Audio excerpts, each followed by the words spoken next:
voici aujourd'hui sur le littoral méditerranéen et plus particulièrement à Sète.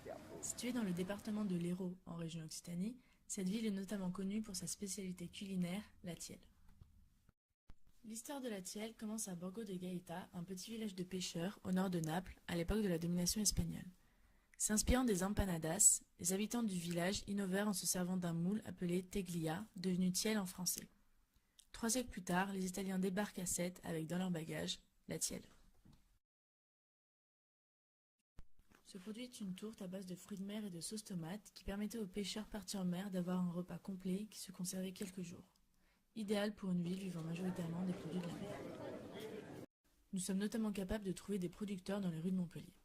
Allons rendre visite à l'un d'eux.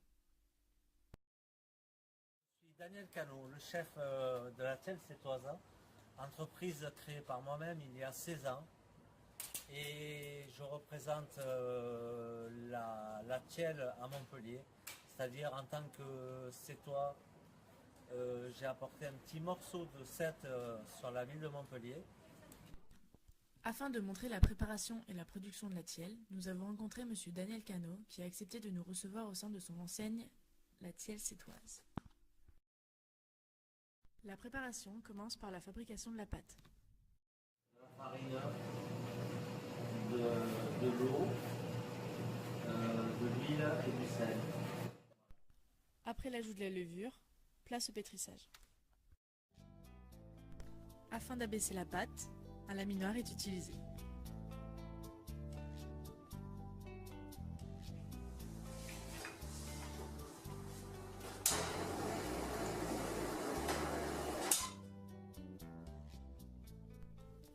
Après la pâte, place à la garniture. Celle-ci est composée de sauce tomate, huile, oignon, piment, ail, persil, sel et poivre et bien sûr le poulpe. Avant d'être intégré à la garniture ou appareil, celui-ci est travaillé. Il est congelé afin de casser les fibres, puis bas-scellé pour l'attendrir. Une fois prête, cette préparation est ajoutée en tant que garniture. C'est d'ailleurs la concentration en matière grasse de l'appareil qui est responsable de la couleur plus ou moins orange de la tielle. Une fois la garniture intégrée dans le moule, une seconde pâte vient recouvrir la préparation.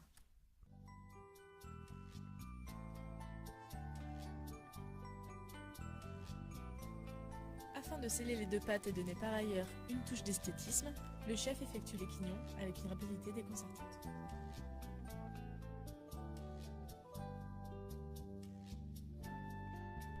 Une petite aération à l'aide d'un coup de couteau et voilà la tielle prête.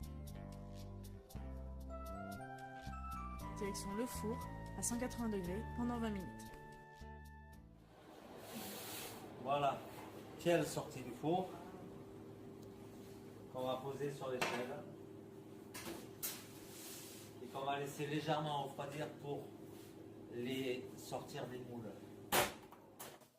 Pour récapituler, une tielle se fait en 9 étapes majeures.